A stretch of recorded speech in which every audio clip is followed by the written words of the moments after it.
জয় জগন্নাথ। জগন্নাথ রথযাত্রার ষষ্ঠ দিন। তো আমি পৌঁছে গেছি মাসির বাড়ি মঙ্গলচণ্ডী ভবনে। প্রত্যেক দিনের নয় আজও আমাদের অনুষ্ঠান শুরু হয়ে গেছে 6টার থেকে। তো প্রথমে কবিতা আবৃত্তি করে শোনাবেন, তারপর সঙ্গীত পরিবেশন করবেন, তারপর আমাদের পাঠ হবে, পাঠের পরে আমাদের আবারও নাম কীর্তন হবে। তো সঙ্গে থাকুন, দেখতে থাকুন। দোলগোবিন্দ শ্রীনগর দোলগোবিন্দ মন্দিরের উদ্যোগে, তাদের ভক্তদের উদ্যোগে 7 দিন ব্যাপী যে রথযাত্রার অনুষ্ঠান চলছে, তার মধ্যে আমি দ্বিতীয় দিনে শরীর হতে পেরে সত্যি ভীষণ ভালো লাগছে। আমি পরমারায় চট্টরাজ, শ্রীনগর, এই আমার বাড়ি। আরও একবার আপনাদের সামনে রথযাত্রা লোকারণ্য মহা ধুমধাম, ভক্তেরা লুটায়ে করেছে প্রণাম। পথ ভাবে আমি দেব, রথ ভাবে আমি, মূর্তি ভাবে আমি দেব, হাসেন অন্তর্যামী। এই পংক্তি পড়েননি এখানে উপস্থিত এমন কোনো বাঙালি নেই, আমি বিশ্বাস করি। যিনি লিখেছিলেন তিনি আমাদের গুরুদেব শ্রী রবীন্দ্রনাথ ঠাকুর। গতদিন আমি একটি কবিতা আবৃত্তি করেছিলাম আপনাদের সামনে। তবে রবি ঠাকুরের কবিতা একবার না আবৃত্তি করলে কোনো অনুষ্ঠানই যেমন সম্পূর্ণ হয় না, তাই আজ আমি 2টি কবিতা এনেছি। প্রথম কবিতা যেটি, সেটি রবি ঠাকুরেরই কবিতা। কবিতাটি রবি ঠাকুর লিখেছিলেন তার লিপিকা কাব্যগ্রন্থে। অন্যান্য কাব্যগ্রন্থের থেকে লিপিকা কাব্যগ্রন্থের কবিতাগুলি একটু অন্যরকম, কারণ লিপিকা কাব্যগ্রন্থের প্রত্যেকটি কবিতাতেই একটি করে গল্প আছে। একটি গল্প শোনানোর জন্য যে কবিতা লেখা, তাকে কাব্য কবিতা, গদ্য কবিতা বেশি করে বলা হয়। সেই লিপিকা কাব্যগ্রন্থের একটি কবিতা রথযাত্রা আমি আপনাদের সামনে পড়ে শোনাচ্ছি। আপনারা শুনতে পাচ্ছেন? আমাকে সবাই শুনতে পাচ্ছেন তো? কিভাবে প্রস্তুতি নেওয়া হয়? রথযাত্রার দিন কাছে, তাই রানী রাজাকে বললে, চলো রথ দেখতে যাই। রাজা বললে, আচ্ছা। ঘোড়াশাল থেকে ঘোড়া বাড়ল, হাতিশাল থেকে হাতি, ময়ূরপঙ্খী যায় সারে সারে, আর বল্লভ হাতে সারে সারে সিপাই শান্তি। দাস দাসী দলে দলে পিছে পিছে চলল। কেবল বাকি রইল একজন, রাজবাড়ির ছাটার কাঠি কুড়িয়ে আনা তার কাজ। সর্দার এসে দয়া করে তাকে বললে, ওরে তুই যাবি তো, আয় আমাদের সাথে। সে হাত জোর করে বললে, আমার যাওয়া ঘটবে না। রাজার কানে কথা উঠল, সবাই সঙ্গে যায়, কেবল সেই দুঃখীটা যায় না। রাজা দয়া করে মন্ত্রীকে বললে, ওকেও ডেকে নিও। রাস্তার ধারে তার বাড়ি। হাতি যখন সেইখানে পৌঁছলো, মন্ত্রী তাকে ডেকে বলল, ওরে দুঃখী, ঠাকুর দেখতে চল। সে হাত জোর করে বলল, কত চলবো, ঠাকুরের দুয়ার পর্যন্ত পৌঁছই এমন সাধ্য কি আমার আছে? মন্ত্রী বললে, ভয় কিরে তোর, রাজার সঙ্গে চলবি। সে বললে, সর্বনাশ, রাজার পথ কি আর আমার পথ? মন্ত্রী বললে, তবে তোর উপায়? তোর ভাগ্যে কি রথযাত্রা দেখা ঘটবে না? সে বললে, ঘটবে তো কি, ঠাকুর তো রথে করেই আমার দুয়ারে আসেন। মন্ত্রী হেসে উঠল, বললে, তোর দুয়ারে রথের চিহ্ন কই? দুঃখী বললে, তার রথের তো চিহ্ন পড়ে না। মন্ত্রী বললে, কেন বলতো? দুঃখী বললে, তিনি যে আসেন পুষ্পক রথে। মন্ত্রী বললে, কই সেই রথ কই?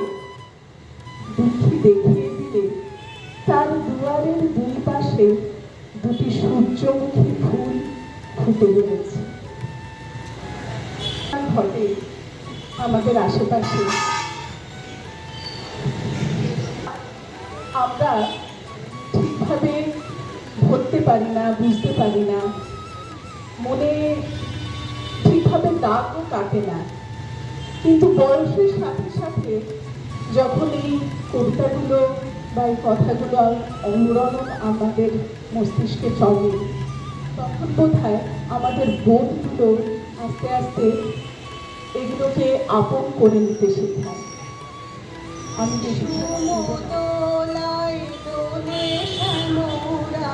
সবার সাথে ঝোলা ঝোলে ঝুলনে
হাতে হাতে, ময়ূরপঙ্খী যায় সারে সারে, আর বল্লম হাতে সারে সারে সিপাহী সাক্ষী। দাস দাসী দলে দলে পিছে পিছে চলল। কেবল বাকি রইল একজন, রাজবাড়ির ঝাঁটার কাঠি কুড়িয়ে আনা তার কাজ। সর্দার এসে দয়া করে তাকে বলল, ওরে তুই যাবি তো ভাই? সে হাত জোর করে বললে, আমার যাওয়া হবে না গো। রাজার কানে কথা উঠল, সবাই সঙ্গে যায়, কেউ সে দুঃখীটা যায় না। রাজা দয়া করে মন্ত্রীকে বলল, ওকেও ডেকে নিও। রাস্তার ধারে তার বাড়ি। হাতি যখন সেখানে পৌঁছল, মন্ত্রী তাকে ডেকে বলল, ওরে দুঃখী, ঠাকুর দেখবি চল। সে হাত জোর করে বলল, কত চলব? ঠাকুরের দুয়ার পর্যন্ত পৌঁছই এমন সাধ্য কি আমার আছে? মন্ত্রী বললে, ভয় কিরে তোর? রাজার সঙ্গে চলবে। সে বললে, সর্বনাশ, রাজার পথ কি আমার পথ? মন্ত্রী বললে, তবে তোর উপায়? তোর ভাগ্যে কি রথযাত্রা দেখা ঘটবে না? সে বললে, ঘটবে বই কি, ঠাকুর তো রথে করেই আমার দুয়ারে আসেন। মন্ত্রী হেসে উঠল, তোর দুয়ারে রথের চিহ্ন কই? দুঃখী বললে, তার রথের সকল কাজে পাই সময়, তোমারে ডাকিতে পারি নে।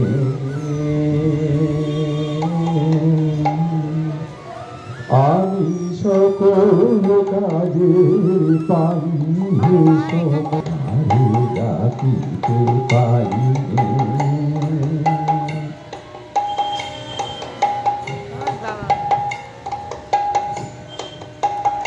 আমি চাহি ও চাহি, আমি চাহি তারা সুখ সুখ সম্মিলন, তব সঙ্গ সুখ চাহিবে।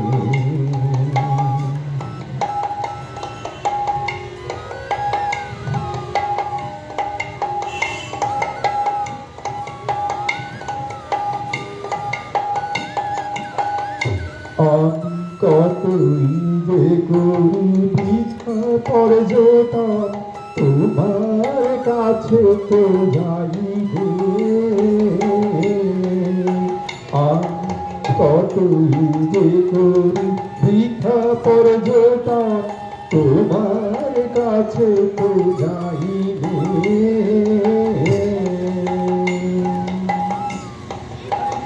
আমি কত কি যে খাই ভস্ম আর ছাই, কত কি যে খাই ভস্ম আর ছাই, তবু তোমামৃত খাইবে। আমি সকল কাজে পাই হে সময়, তোমারে ডাকি পাইবে।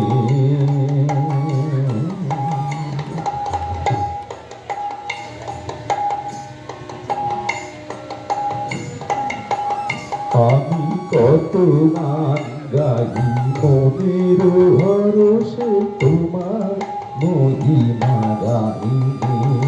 আমি বাহিরের দুটো আঁকি মেলে যাই, জ্ঞান আঁকি মেলে যাইবে।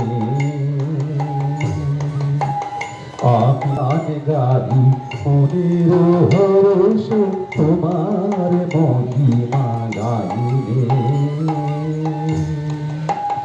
আমি বাহিরের দুটো আঁখি মেলে যাই, জ্ঞান আঁখি মেলে যাইবে। আমি কার তরে দেই আপনা বিলায়, ও পদ তলে বিদায় রে। আমি কার তরে দেই আপন বিলায় ও পদ তলে বিকাই দে আমি সবারে শিখাই কত নীতি কথা সবারে শিখাই কত নীতি কথা মনের শুধু শিখাই দে আমি সকল কাজের পাই হে সময় তোমারে ডাকিতে পাই সারা সুখ সুখ সাথীর তবে সঙ্গ সুখ চাই আমি সকল কাজের সময় তোমারে ডাকিতে পাই হরে কৃষ্ণ নাম পাগল মন মন রে জপ রে হরে কৃষ্ণ নাম হরে কৃষ্ণ হরে কৃষ্ণ নাম নাম ভজো ধীরাম না করো বিরাম পাগল মন মন রে হরে কৃষ্ণ নাম পাগল মন মন রে জপ রে হরে কৃষ্ণ নাম কাজ করো নামে রাখো মতি মানুষকে ভালোবাসো দিয়া প্রেম প্রীতি সংসারেতে কাজ করো নামে রাখো মতি মানুষকে ভালোবাসো দিয়া প্রেম প্রীতি সর্বজীবের করো সেবা সর্বজীবের করো সেবা হইয়া নিঃশ্বাস পাগল মন রে জপ মন হরে কৃষ্ণ নাম পাগল মন রে জপ মন হরে কৃষ্ণ নাম ছল চাতুরে কুবাসনা নামে খায় হবে সংসার মজারে সদা প্রেমানন্দে রাবে ছল চাতুরি কুবাসনা নামে খায় হবে সংসার মজারে সদা প্রেমানন্দে রাবে কলির যুগের মহামন্ত্র কলির যুগের মহামন্ত্র হরে কৃষ্ণ নাম পাগল মন রে জপ মন হরে কৃষ্ণ নাম পাগল মন রে জপ মন হরে কৃষ্ণ নাম নাম নাম ভজল ধীরাম না কর বিরাম পাগল মন রে জপ মন হরে কৃষ্ণ নাম পাগল মন রে জপ মন হরে মহাপ্রভু তো কীর্তন করতে করতে নাচতে নাচতে জ্ঞান হারিয়ে ফেলে তখন তার সামনে কে আসবে না না আসবে তার কোনো জ্ঞান নেই তখন আমরা যদি রাজাকে ঘুরে তার কাছে নিয়ে প্রভুর ধুলি কর্দমাত্মক দেহ দর্শন করে সংশয় উপস্থিত হল কিন্তু রাজার প্রতি তীব্রবশ হয়ে জগন্নাথ দেব রাজার কাছে সত্য প্রকাশিত করলেন রাজা স্বপ্নে দেখলেন যে তিনি প্রভু জগন্নাথ দেবের দর্শন করতে গিয়েছেন এবং জগন্নাথ দেবের সর্বাঙ্গ ধুলায় ধূসরিত ছিলেন তো মহাপ্রভু কিন্তু জগন্নাথ দেবেরও সমস্ত শরীর ধুলায় ধূসরিত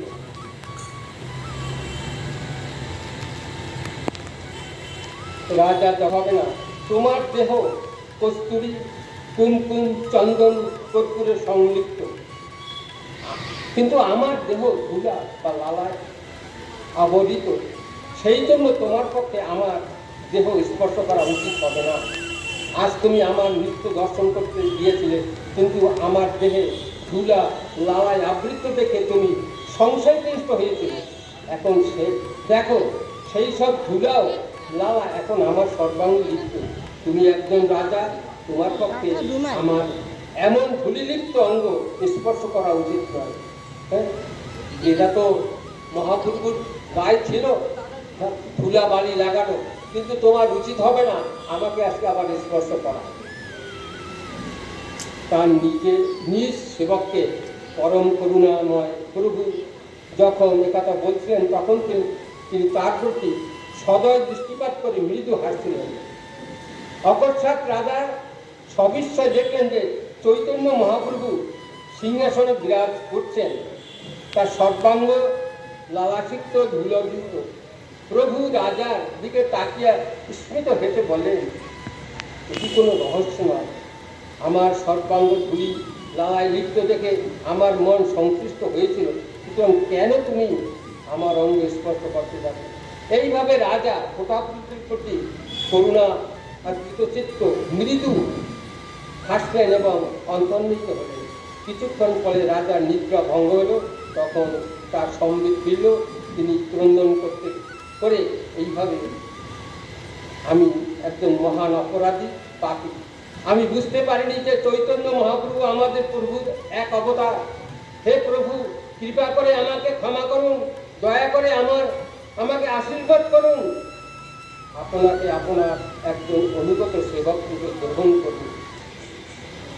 এইভাবে রাজা বুঝতে পারলেন যে শ্রী জগন্নাথ দেব এবং চৈতন্য মহাপ্রভুর মধ্যে কোনো পার্থক্য নেই, তারা উভয় অভিন্ন। এইভাবে আমরা চৈতন্য মহাপ্রভু জগন্নাথের যে একই তা বুঝতে পারলেন এবং হৃদয়ে দিলেন। তাই বলছে শ্রী গৌরাঙ্গ রূপে জগন্নাথের ওখানে গৌরাঙ্গ মহাপ্রভু আবির্ভূত হলেন। জগন্নাথের মন্দিরে সিংহদুয়ারের সামনে ভ্রমণ করছিলেন, তার গুণমহিমা কীর্তন করছিলেন। সেই সময় মন্দিরের দরজা বন্ধ হয়ে গেল। ভক্তগণ সেবকগণ তাদের নিজ নিজ গৃহে চলে গেল। ঘরের মন্দিরের দরজা বন্ধ হওয়ার পরে সেই মধ্যরাত্রে বলরাম দাস দেখলেন মন্দিরে সিংহ দরজার থেকে দুইজন অত্যন্ত সুদর্শন বালক বেরিয়ে এই পুরীর জগন্নাথ মন্দির থেকে দেখলো দুজন বালক বেরিয়ে আসে। তাদের পরনে ছিল সূক্ষ্ম শুভ্র বস্ত্র, তাদের কেশরাজি ছিল খুব সুন্দর, মসৃণ এবং প্রভাময়। তাদের দেহে শোভা পাচ্ছিল যজ্ঞ, মানে পৈতৃক সবই আছে তাদের গায়ে। বলরাম দাস দেখলেন বালক দুটি সিংহ দুয়ার থেকে বেরিয়ে একটি কুটিরের দিকে গেল। কিছুক্ষণ পরে তারা আবার সিংহদ্বারে ফিরে এল। তারপর দৃষ্টিপথ অন্তর্হিত। বলরাম দাস লক্ষ্য করেছিলেন যে সেই উভয় বালক পান তর্পণ করতে করতে তাদের অধরস্থ হচ্ছে, মানে পান খেয়ে ফিরছে, পান খেতে খেতে তার সেখান থেকে ফিরছে, এইটা দেখছে বলরাম দাস সমকায় ভক্ত। কিছুক্ষণ ধরে বলরাম দেখলেন যে ওই বালক দুটি কুটিরের দিকে যাচ্ছে, পান তর্পণ করতে করতে ফিরে আসেন। ফলে তিনি তাদের সম্বন্ধে জানার জন্য কৌতুক, কি ব্যাপার, ছেলে দুটো গেল, এত সুন্দর দুটো ছেলে আবার পান খেয়ে ফিরে আস নামে এক পানাওয়ালার কুটিরে যায়। প্রভুদাস নামে এক পানাওয়ালার কুটির, সেইখানে যায়। কে? জগন্নাথ আর বলরাম এই ছোট্ট বালক রূপ ধরে সেখানে গিয়ে পান খায়, সেইটাই দেখছে। প্রভুদাস ওই কুটিরে একাকী থাকেন, কেবল নিজের জীবিকা নির্বাহের জন্য যতটুকু প্রয়োজন তিনি ততটুকু উপার্জন করেন। অবশিষ্ট সময় তিনি জগন্নাথ দেবের মন্দিরে অতিবাহিত করেন। তিনি ছিলেন জগন্নাথ দেবের একজন মহান ভক্ত এবং যখনই তিনি তার প্রভুকে দর্শন করতেন তিনি দিব্য আনন্দে পুলকিত হতেন এবং ক্রন্দন করতেন। যদিও প্রতিদিন জগন্নাথ দেবকে 56 রকমের ব্যঞ্জন নিবেদন করা হতো, তবুও প্রভুদাস মনে ভাবলেন তার প্রভু আহার শেষে যদি একটু পান দেওয়া যেত তাহলে কতই না সুন্দর হতো, খাওয়া দাওয়ার পরে একটু পান সুপারি দিলেই ভালো হতো, এটাই ভাবলো। কিন্তু সেই সময় জগন্নাথ দেবকে পান দেওয়ার কোনো প্রথা মন্দিরে ছিল না। প্রভুদাস ভাবলেন তার মতো তুচ্ছ সামান্য ব্যক্তির পক্ষে সেই মন্দিরে পুরনো প্রথাকে পরিবর্তন করা কেবলমাত্র সম্ভবপর নয়। প্রভুকে পান নিবেদনের প্রথা তার পক্ষে অসম্ভব, কিন্তু তার এইরকম একটা অভিলাষ এবং প্রতিদিন মনে মনে প্রভুকে পান নিবেদন করতেন। একদিন বলরাম দাস মন্দির প্রাঙ্গণে প্রভুদাসের সঙ্গে দেখা করলেন। তিনি প্রভুদাসকে জিজ্ঞেস করলেন, আমি লক্ষ্য করেছি যে বেশ কিছুদিন ধরে দুটি বালক তোমার কাছে যায় এবং তোমার থেকে পান খেয়ে আসছে, তারা কে? তারা তোমার কি পানের দাম দিচ্ছে? প্রভুদাস উত্তর দেন, আমি জানি না তারা কারা, কিন্তু তারা যখন আমার কাছে আসে তখন পান খেতে চায়, তখন আমি তাদের প্রতি আকৃষ্ট হই। কেননা তারা উভয় এত সুন্দর দেখতে, আমি তাদের দেখে কোনো মূল্য চাই না, আর তারাও কিছু দেয় না। তাদের দর্শন করে আমি এত সুখ পাই যে আমি তাদের কাছে মূল্য চাইতে ভুলে যাই। প্রতিদিনেই তারা আসে এবং আমার কাছ থেকে পান গ্রহণ করে। আমি পানের মূল্য চাইবার আগেই তারা সেই স্থান চলে যায়। বলরাম, তুমি কত সরল, তোমার জানা উচিত যে তুমি ব্যবসা করছো। তুমি যদি এই পানের মূল্য না নেও তাহলে তুমি তোমার ব্যবসা কেন করবে? চালাবেই বেকার, কি দরকার তোমার ব্যবসা করার? আজ থেকে তুমি অবশ্যই এই বালকদের বলবে পানের মূল্য দিতে, তো আবার যদি আসে তুমি পয়সা চাইবে। যখন সেই সুদর্শন বালক আবার প্রভুর কাছে পান গ্রহণ করতে গেল, তাদেরকে পান দেওয়ার পর প্রভুদাস মূল্য চাইলেন। কনিষ্ঠ বালকটি বলল, আমরা তো কোনো অর্থ আনিনি, আমরা তো কোনো পয়সা টয়সা আমার কাছে নেই, আমরা পরে আসলে তোমার পয়সা দিয়ে যাব। কি করে জানবো যে আজ তুমি মূল্য চাইবে? সুতরাং আজ ক্ষমা করো, আর আগামীকাল এসে আমরা তোমার সমস্ত পানির মূল্য দিয়ে দেব আগামীকালে। প্রভু বললেন, আগামীকাল যে তোমরা আসবে তার নিশ্চয়তা আছে? আগামীকাল তুমি আসবে কি না আসবে তা আমরা কি করে জানবো? সেই আমার কাছে রেখে দাও। তো তোমাদের গলায় যে চাদর আছে না, ওই চাদর দুটো আমার কাছে রেখে দাও। হ্যাঁ, তারপর তোমরা পয়সা দিয়ে সেই চাদর দিয়ে দেবে। প্রভুদাসের কাছ থেকে পান নিয়ে সেখান থেকে প্রস্থান করে। তাই ভোরে সেবকগণ মঙ্গল আরতির জন্য মন্দির দ্বার খুলল, কিন্তু সবিস্ময়ে তারা দেখলো যে আগের দিনের রাত্রে বড় শৃঙ্গার বেশের সময় জগন্নাথদেব বলদেবের মস্তক আবৃত করার জন্য যে চাদর দুটি ব্যবহার করেছিল, সেই চাদর দুটি আর সেখানে নেই। আর সেটাকে তাদের গায়ে সেই চাদর আর নেই। চাদর গেল কোথায়? তো সমস্যা পড়ে গেছে পূজারীরা। তো সেবকগণ ভাবল, কেমন করে এটা হতে পারে? এই বসন চুরি করতে কি আসবে? যদি কোনো চোর এখানে চুরি করার জন্য আসতো, তাহলে সে হীরা স্বর্ণ নির্মিত মূল্যবান গহনার আবরণ কেন চুরি করে না? এখানে তো কত রকমের মূল্যবান জিনিস আছে, কিন্তু সেগুলি না নিয়ে সে কীভাবে চাদরটা নিয়ে গেল? এমন চোর আছে? এই কথা সে ভাবছে। কেন সেই মূল্যবান রত্ন ফেলে এই চাদর দুটি নিয়ে গেল? নিশ্চয়ই কোনো চোর চুরি করেনি। এটি একটি অত্যন্ত আশ্চর্যজনক ঘটনা। তারা রাজা প্রতাপরুদ্রকে এই সংবাদটি জানালো এবং রাজা এই সংবাদ পেয়ে খুব বিচলিত হলেন। এই অশুভ ঘটনার জন্য তিনি সকল সেবককে দায়ী করলেন। প্রভুর সেবায় যারা অবহেলা করছেন, রাজা তাদের সকলকে আটক করতে আদেশ দিলেন। সেই সময় ভক্ত বলরাম দাস সেখানে উপস্থিত হলেন। তিনি রাজাকে বললেন, মহারাজ, এই ঘটনার জন্য সেবকগণ আদৌ দায়ী নয়, তাদের কোনো দোষ নেই। যখন বলরাম সবকিছু আদ্যপান বর্ণনা করলেন, তিনি যা কিছু দেখেছিলেন, কিভাবে জগন্নাথ বলরাম প্রতিদিন সেই তামিল জাতিভুক্ত পানাওয়ালা প্রভুদাসের কুটিরে চাদর বন্ধ থেকে তার পরিবর্তে পান গ্রহণ করেছিলেন, বললেন এই ভগবান জগন্নাথদেবকে পান দেওয়ার প্রথাটা পরিবর্তন হয়ে গেছে।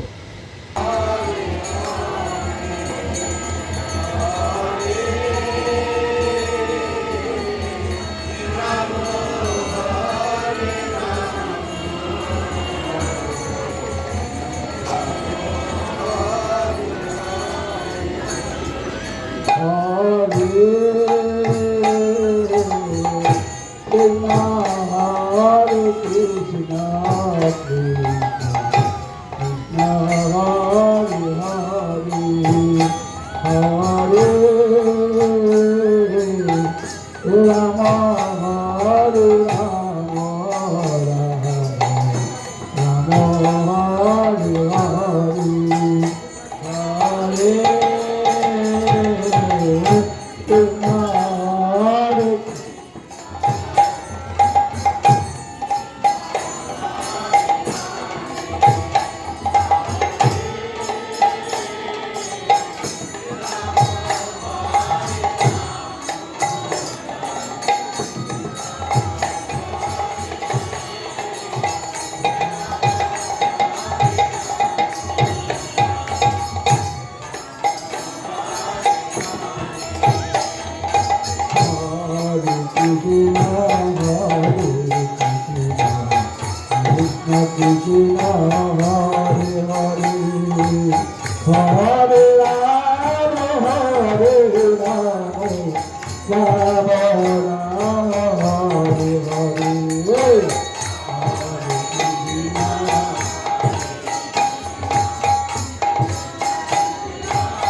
Krishna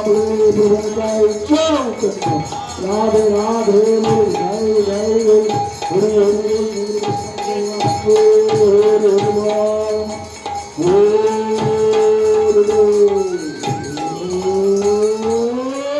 তো আজকের মতন অনুষ্ঠান আমাদের এখানেই শেষ হলো। এখন জগন্নাথের মহাভোগ প্রসাদ এখন বিতরণ করা হবে। তো আজকের মতন ব্লগটি আমি এখানেই শেষ করছি। সুস্থ থাকবে, ভালো থাকবে। আমার ব্লগটি ভালো লেগে থাকলে প্লিজ একটি লাইক কমেন্ট করে আমার চ্যানেলটি সাবস্ক্রাইব করবে। ভালো লাগলে প্লিজ শেয়ার করে দিও। আবার একটি নতুন ব্লগে তোমাদের সঙ্গে দেখা হবে। বাই।